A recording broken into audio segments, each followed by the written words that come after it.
Est-ce que vous avez un peu plus de satisfaction ou de motif d'espoir après le match de dimanche, parce qu'entré notre équipe à Nice, que peut-être après les matchs précédents? Il y avait déjà eu du mieux, un peu de mieux quand même à Toulouse, ça a été mieux aussi à Nice. Après, c'est pas suffisant actuellement, mais quand on veut se redresser, quand on veut repartir sur du positif, il est évident qu'il faut garder les choses positives que l'on fait. On a été bien organisé, on a fait les choses ensemble. Collectivement, c'était intéressant. Après, pour accrocher Nice ou pour battre Nice, il nous a manqué plus de justesse, plus de précision. On n'a pas réussi à réellement les surprendre, même si on a des occasions nettes, mais on a manqué de précision. Vous parliez dimanche soir d'un match vital demain. À quel niveau et voilà, En termes de résultats, on travaille pour la victoire. On a besoin de regagner un match. On a besoin de regagner chez nous aussi devant notre public. C'est important. On a été battu il y a une dizaine de jours par Strasbourg. Voilà, on avait plutôt bien fonctionné jusqu'à ce match-là à domicile. Mais aujourd'hui, on a besoin de retrouver du positif, de finir sur une note positive avant Noël. En termes de barrière de points, ça peut aussi tout changer entre 20 et 23, mais c'est que 3, entre un côté jouer le maintien et un côté regarder vers le haut. Vous savez, c'était déjà le cas l'année dernière. On a fini à 25. De 24, on est passé à 25 sur le dernier match. Tout est toujours très serré. Aujourd'hui, on est en deçà de ce qu'on souhaitait. Avec 23 points, on serait toujours en deçà. Mais au-delà de l'aspect comptable des choses, on a besoin de retrouver, je l'ai dit, une note positive. On a besoin de ça, c'est évident. Montpellier, c'est une équipe qui affiche beaucoup de solidité malgré la récente défaite face à Metz, notamment derrière. Quelles sont vos pistes de réflexion, peut-être en termes d'organisation ou d'animation, face à cette défense à 5 et cette équipe très solide? Ils ont trouvé une formule qui leur va bien depuis leur match de Paris, où ils avaient accroché Paris, et ils sont restés là-dessus. C'est vrai qu'ils prennent très peu de buts, ils n'en marquent pas beaucoup, mais ils sont efficaces.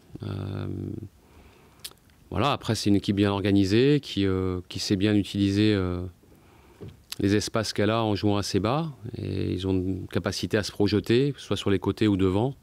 Ils ont des joueurs rapides, puissants, et ils ont des arguments. Après, à tous les matchs, on sait qu'il y a des points forts qu'il faudra anticiper. Il y aura aussi des choses qu'on va pouvoir faire.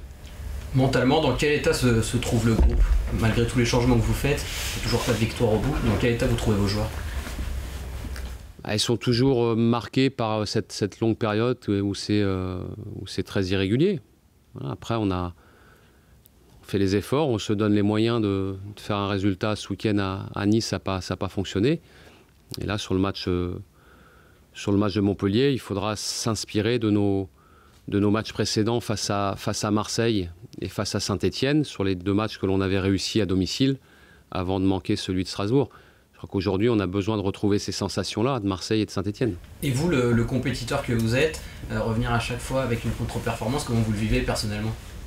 On est toujours déçu après une défaite. Tous les soirs de match, après une défaite, c'est dur. Et puis après, on repart au combat. C'est le métier d'entraîneur. Voilà, c'est comme ça tout le temps. Vous êtes toujours au combat quand vous êtes entraîneur. Quand vous perdez, il faut remobiliser tout le monde.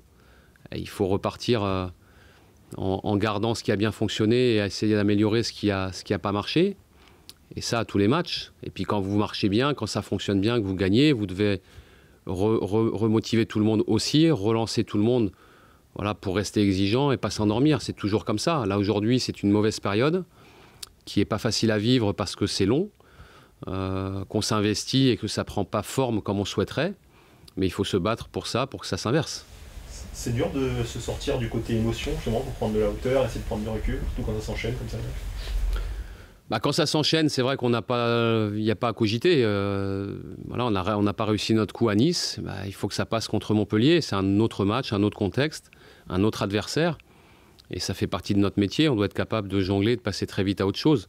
Vous savez, notre métier, on se remet en question à tous les matchs, parce qu'à tous les matchs, on joue quelque chose. Et il faut regarder devant. On ne peut pas sans arrêt regarder dans le rétro. Déjà, ça ne vous fait pas avancer. Et puis, quand vous êtes entraîneur, il faut emmener tout le monde vers l'avant.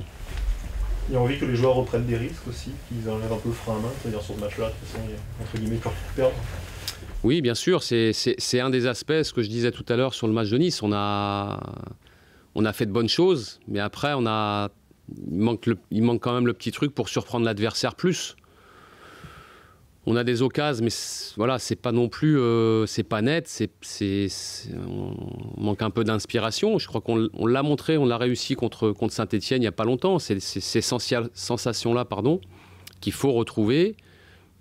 Que les joueurs, faut qu'ils arrivent à se remettre dans ces sensations-là pour pouvoir être plus en réussite, plus inspiré, plus créatif. Je pense que le retour de Malcolm va nous aider aussi sur cet aspect-là. C'est un joueur qui est très créatif. On a sans doute manqué un peu de créativité en son absence. Il doit nous apporter ça aussi. Il sera démarré là. Normalement. Par quel moyen mentalement on essaie de rebooster son groupe? Est-ce que on parle beaucoup de préparateurs mentaux dans le sport actuellement? Est-ce qu'on utilise ce genre de moyens ou pas du tout? On a plein de leviers dans le fonctionnement, dans un management de groupe. Ça passe par la stratégie, ça passe par les compositions et l'organisation, ça passe par les choix de joueurs, ça passe par plein de choses comme ça. Après, c'est l'entraînement qui vous permet de rester à un bon niveau ou de vous améliorer. Ça passe par l'entraînement. Alors après, les préparateurs mentaux, pourquoi pas. Il y en a qui le font. Je crois que il y a certainement aussi des joueurs qui, sur le plan individuel, ont besoin d'être accompagnés. Ça se fait aussi. Voilà, toutes les choses qui peuvent être positives et qui peuvent amener votre groupe sur plus de performances, tout est envisageable.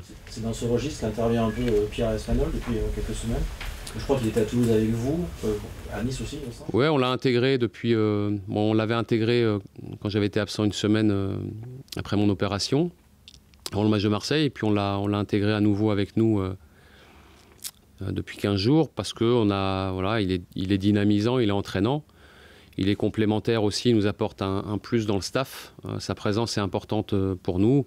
Voilà, on essaie de jouer sur tous les leviers. Vous parliez de notes positives. Est-ce que le résultat du match influera sur ce qui peut se passer jeudi et sur la suite de la construction de la deuxième partie de saison? Probablement, on a besoin de revoir des choses plus plaisantes. À travers le match, dans le contenu et évidemment dans le résultat.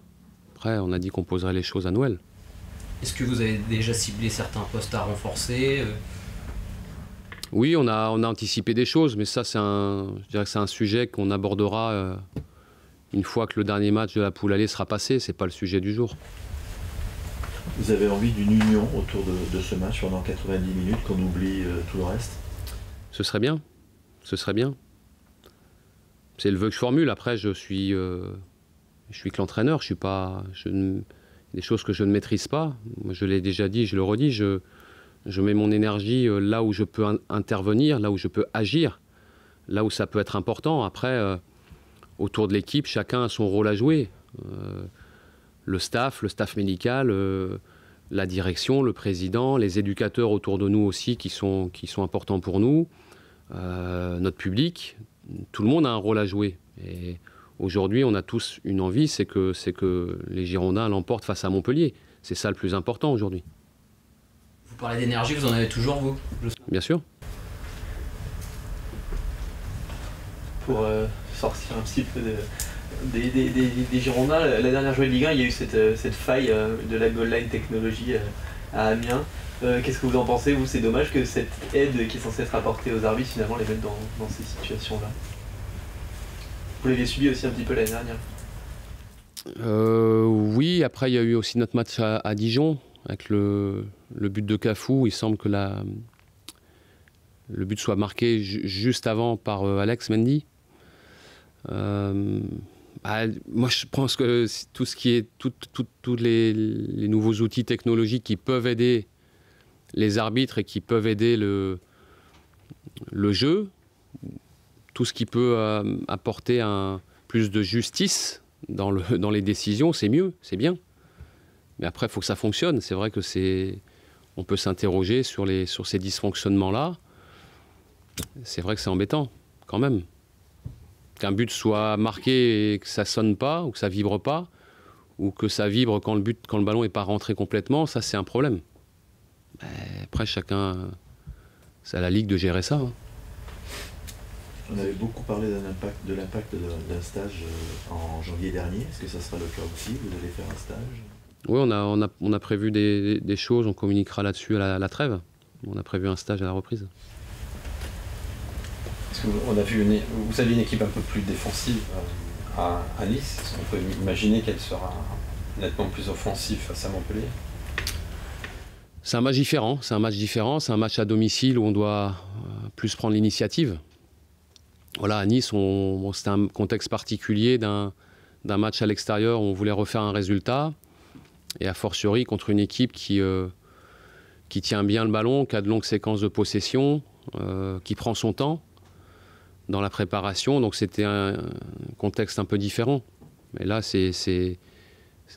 dans les aspects du jeu, c'est vrai que l'aspect créatif va être très important contre Montpellier. L'absence justement d'Alexandre et de Gaëtan en même temps, qui sont peut-être les deux points d'appui un peu plus, ça complique vraiment les choses aussi, justement. Ça ne nous aide pas, c'est évident. On n'a pas beaucoup parlé de Gaëtan parce qu'il a eu un début de saison difficile, il démarrait pas les matchs, mais c'était un moment où lui était un peu moins bien et où l'équipe tournait. Et au moment où l'équipe a commencé à moins bien marcher, à être moins équilibrée, à être moins performante, lui s'est blessé. Et on peut penser qu'aujourd'hui, le Gaëtan Laborde qu'on a connu pendant quasiment toute la saison dernière nous aiderait beaucoup. Il reprendra qu'en janvier. Ça, c'est une option de moins pour moi. Et il est évident que la longue blessure d'Alex Mendy est un vrai problème. C'est plus dur de faire jouer que des petits gabarits, entre guillemets, devant, que d'avoir un grand... Tout dépend de ce que vous voulez faire. Vous avez l'exemple de Naples qui a que des petits devant et qui fonctionne bien. Voilà, donc il n'y a pas de règles, tout dépend de la manière dont vous jouez. Ce qui est plus embêtant, c'est de ne pas pouvoir modifier ou d'un match à l'autre ou avoir des changements en cours de match. Parce qu'on peut jouer là-dessus aussi, en fonction de la manière dont évoluent les choses, ou évolue le score. Vous pouvez prendre d'autres options. Aujourd'hui, on est limité dans les choix, c'est évident. Est-ce que la longue absence d'Alexandre Mendy vous incite à recruter en attaque? On y réfléchit forcément, même si on sait que Gaëtan va revenir. Et ça, ce sera une bonne nouvelle. Oui, on ne peut pas attendre de lui qu'il soit pleinement efficace. Bien sûr, il va falloir qu'il se remette à niveau et qu'il se sente bien surtout. Mais ça, après, c'est des choses que l'on posera à la trêve.